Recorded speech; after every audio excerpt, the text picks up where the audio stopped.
안녕하세요. 히스토리 북스토리 조통입니다. 오늘은 한의원의 인류학입니다. 저는 아주 오래전에 이제 정형외과, 신경외과 관련된 일을 한 적이 있었습니다. 그러니까 지금부터 한 35년 전인데, 그 시절에 이제 병원 출입하면서 교통사고라는 직접적인 그 상해, 부상을 입은 것과 한의학은 관계가 없는 게 아닌가, 이렇게 생각하면서 한의학에 대해서 상당히 좀 의문을 가졌었는데, 세월이 지나면서부터 한의학이 굉장히 중요한 역할을 많이 한다라는 내용을 알게 됐습니다. 그래서 뭐 발목을 삔다든지 뭐 허리를 삐끗한다든지 할 때 어디가 좀 안 좋으면, 근육이 뭉치거나 삐끗할 경우에는 저는 양의를 가지 않고 지금도 한의학 병원을 다니는 매니아가 됐습니다. 이 한의학의 존재는 언제까지고 어떻게 한의학이 발전할 것인가는 상당히 의문이 있었습니다. 지금도 그 발전적인 가능성에 대해서는 기대를 많이 하고 있습니다. 한의학이 살아가는 것과 인류학에 어떤 긍정적인 영향을 미치고 있는지 궁금해서 이 책을 보게 됐는데, 책에는 인류학자가 바라본 진료실 얘기가 나오거든요. 지금 양의의 진료실에 가보면 의사들은 모니터만 바라보고 있고 환자를 바라보지 않습니다. 환자하고 하는 얘기는 1분도 안 되고, 환자는 그 전에 한참 전에 가지고 뭐 사진을 찍고 피를 뽑고 검사를 하고 하는 검사 결과지만 의사는 바라보고 있던데, 한의학은 환자를 먼저 본다는 거죠. 그 차이가 아주 크다는 얘기를 하고 있습니다. 환자를 위한 치료는 만들어진 약을 가지고 그 약을 그냥 조제해 주는 걸로 끝나야 되느냐, 아니면 그 환자에 맞게 다양한 비율로 다양한 약재를 섞어서 다양한 기간에 걸쳐서 하는 투약 형태로 환자 중심으로 끌어가야 되느냐에 큰 차이가 있습니다. 새로운 조합을 찾아낸다는 거죠. 우리가 살고 있는 지구촌도 불이 난다든지 산사태가 난다든지 해일이 난다든지 했을 때 다양한 각도로 다양한 소재들이, 다양한 생명체들이 혼합해서 그 생명체를 복원해내고 원래 있던 자리로 돌려보내거든요. 지구가 하는 것처럼 사람 또한 진료나 치료도 인류학적인 차원에서 접근해서 여러 가지 약재를 조합해서 그 환자에 맞는 약을 찾아내 가지고 진료를 한다, 진료를 해야 된다. 이게 한의학의 원칙이라는 겁니다. 한의학은 포괄적으로는 동아시아 의학이라고 불리고 있는데, 저자는 칸포의학, 중국의학, 고려의학, 한의학이 공유하는 내용을 말할 때는 동아시아 의학이라는, 한국이라는 장소성이 좀 특별화된 의학을 얘기할 때는 한의학이라고 얘기를 하고 있습니다. 호칭 못지않게 독립된 하나의 질병을 중요하게 보는 서양과는 다르게 흐름의 상황을 진단해서 기가 통하게 하는 것이 핵심이다. 그게 한의학의 기본 원리다. 기가 흐르게 한다. 어떤 일인지 의학적인 전문 지식은 저는 없습니다만, 최근에 전 세계적인 추세로 각종 지표의 수치 하한선이 낮아지는 바람에 예전에는 환자가 아니다가 바뀌어버린 기준으로 본의 아니게 환자가 된 사람도 많이 늘고 있습니다. 세계적으로 고지혈, 고혈압, 고혈당, 그런 질병의 분류가 그저 높은 지수였고, 그 지수들이 가지고 있는 의미, 그리고 그 지수들이 가지고 오는 원인과 결과에 의해서 다양한 합병증이 생기는 원인에 대해서는 정확하게 꿰지는 못하고 그저 수치만 낮추려고 하는 약만 들어가고 있는 것을 문제점을 지적하고 있습니다. 결과 수치에 의해서 그냥 투약만 한다는 것에 대해서 저자는 의문을 가지는 거죠. 그 지수들, 그 지표가 나쁜 지표를 갖고 있는 사람들이 그 표적 진료를 해야 될 사람들이나 표적한 치료를 한 경험이 있는 사람들이라면 이 책을 한번 읽어볼 필요가 있다라는 겁니다. 검사 결과로 나오는 객관적인 수치에 이제 사로잡히지 말고 생로병사의 기나긴 흐름을 놓고 세월이라는 것에 대해서 기력이 쇠잔하면서도 어느 정도 시점에 대해서는 건강하게 살아갈 수 있는 방법, 그 시점에 그 나이에 그 장소에서 건강하게 살아가는 방법을 찾는다는 한의학의 지혜를 엿볼 수 있는 책입니다. 그래서 이제 서양의학과 한의학이 각각 어떤 몸에 대한 이해를 기반으로 그 병을 바라보는지에 대한 시각이 드러나서, 이 한의학에서 바라보는 시각으로 나이 들고 늙어가는 지표의 악화, 질병을 보는 시각을 조금 바꿔줍니다. 그래서 큰 도움을 주는 책입니다. 책으로 들어가 볼까요? 저자는 좀 독특한 사람입니다. 대학에서 전공은 화학을 했는데, 그래가지고 자동차 회사에서 일하다가 30이 넘어서 인류학 공부를 시작한 분이십니다. 한의학은 이름이 동아시아의학, 한의학, 중국의 중의학, 일본의 칸포의학, 대만의 중국의학, 북한의 고려의학으로 각각의 다른 이름으로 불리고 있는데, 한국에서는 한의학으로 불리고 있습니다. 언젠간 이 이름도 통일해야 되겠죠? 서양에서 볼 때는 근육과 같은 이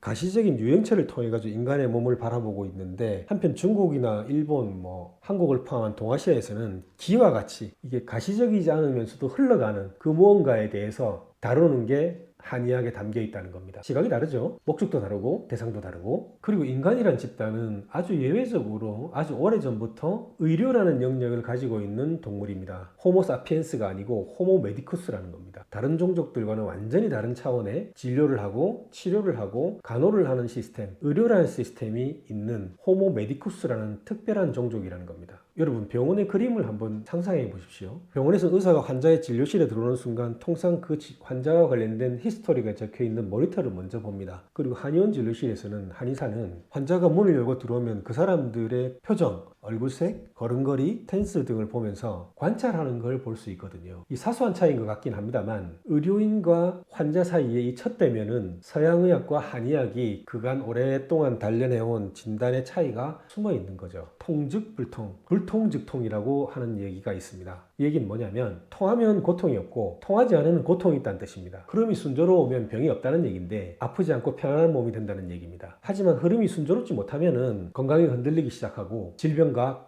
가까워지는 거죠. 질병과 사람 몸이 싸우는 것은 양이야기고 전체적인 흐름을 놓고 그렇지 못하면 막히게 되면 고통, 질병과 가까워진다는 얘기가 됩니다. 사람 사는 인간관계도 마찬가지겠죠. 저자는 얘기합니다. 우려, 걱정하는 것과 노여움과 슬픔이 우리 생각이 고정되어 있을 때 딱 고정되어 있으면 우리 몸에 기도 돌지 못하기 때문에 한 곳에 딱 맺혀 있게 된다는 겁니다. 그렇기 때문에 전체적인 흐름에 이상이 생기는 거겠죠. 그 교란 속에서 빈틈이 생기고 그 빈틈에 질병이 들어가서 자리를 잡는다는 겁니다. 결국은 세월의 흐름, 나이의 흐름, 인생의 흐름에 적응을 하고 마음을 편히 가지고 세상을 받아들이는 자세가 중요하다라는 게 한의학의 기본 원칙입니다. 최근 기침에 진단이 있다고 합니다. 콜록콜록하는 기침도 젊고 건강한 사람은 크게 막 하는데 나이가 들고 병약한 사람들은 기침을 하는데도 힘들어할 뿐만 아니라 기침의 정도나 소리나 액션하는 부분을 보면 그 속에 어디에 문제가 있고 어디가 통하지 않고 어디가 맺혀 있고 어디에 이상이 있는가를 알 수 있는 척도라고 합니다. 기침 속에 진단이 있다고 합니다. 서양의학의 질병명과 한의학의 질병명은 사실 좀 비교해서 보면 그 질병을 이해하는 데 큰 도움이 되거든요. 고지혈증, 당뇨, 간암, 뇌경색, 역류성 식도염, 추간판 탈출증 같은 그런 다양한 병명을 사용하고 있는데 반면에 한의학에서는 기울, 소갈, 식적, 건망, 중풍, 상한 등의 이름을 쓰거든요.